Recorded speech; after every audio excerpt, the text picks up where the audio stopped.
So we're ready to start the next part, and we need the batting that you are going to use to put the selvages on.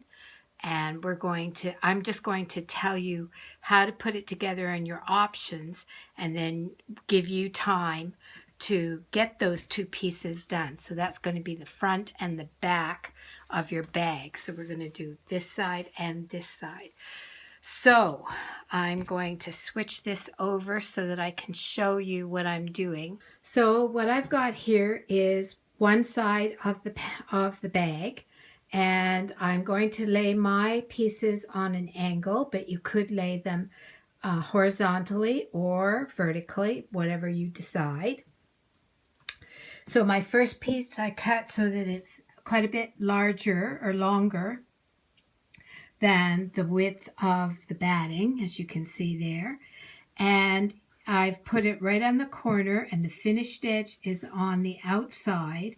And the next piece is going to go on top, making sure that I've overlapped enough of the top piece on the bottom piece so that when I sew it with its number 2 length straight stitch, it will catch the whole thing and I won't have to be doing any repairs.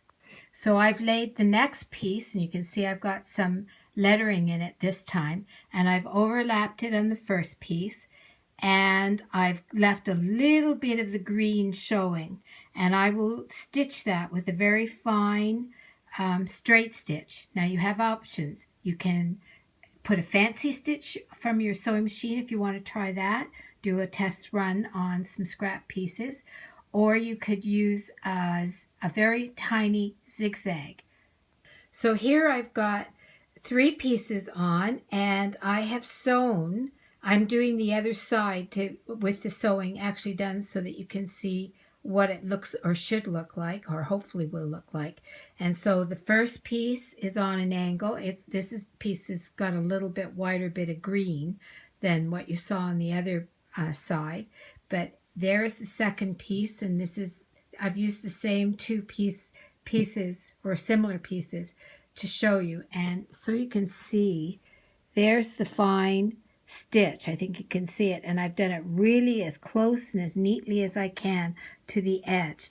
Now the next piece, just so that you can see what it would look like with the zigzag, I've used a zigzag stitch, and you can see I've overlapped the green Stonehill selvage on top of the orangey one just below it, and I have zigzagged it. The size of the stitches for the zigzag on my machine were 1.5 millimeters, and that's the width, and the length was 1.4 millimeters. So one thing I did forget, very important, make sure that this is the finished edge right here that you're sewing on. The raw edge has to be covered by the finished edge. That's very important. So I think that's all you guys need to know. Once you get this all covered, you can cut the sides. You can put it on your cutting board and lay your ruler up and cut off all the excess on the edges. And then the next time we meet, it will be to put these together with the zipper on, I believe. So good luck with this. Any questions, you can always email me at trisha.robinson@BellaLion.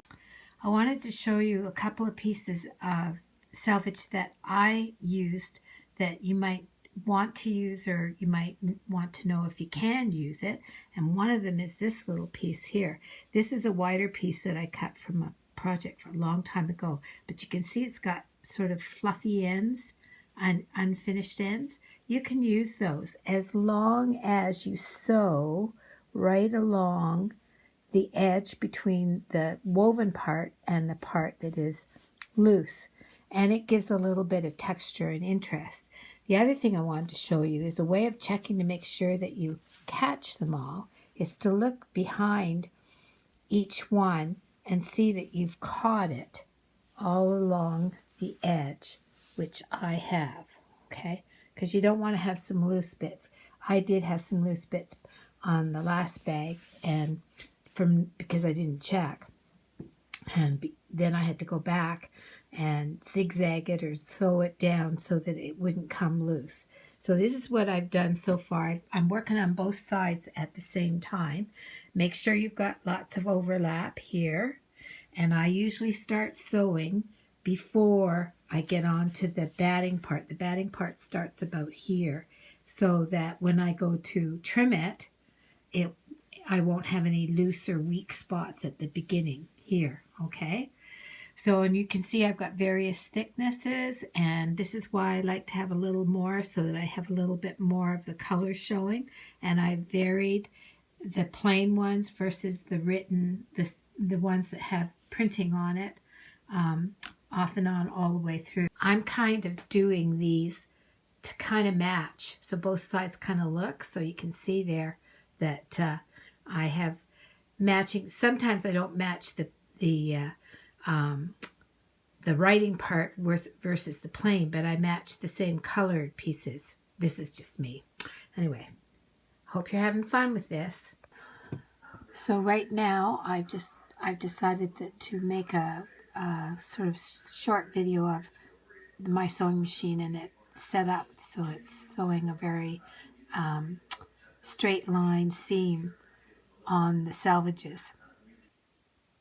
So now we're ready to trim the 2 panel pieces, and you have a couple of options. I had said that the lining pieces would be 9 by 10, so you need to cut your panels down to 9 by 10 using your rotary cutter and your ruler. Or you can, if you want to make it a couple of inches bigger, which was the original batting pieces were 10 by 11, you can just trim down the side here and the sides here, and you will actually have a bigger piece or a bigger bag, but you need to make your linings a little bit bigger.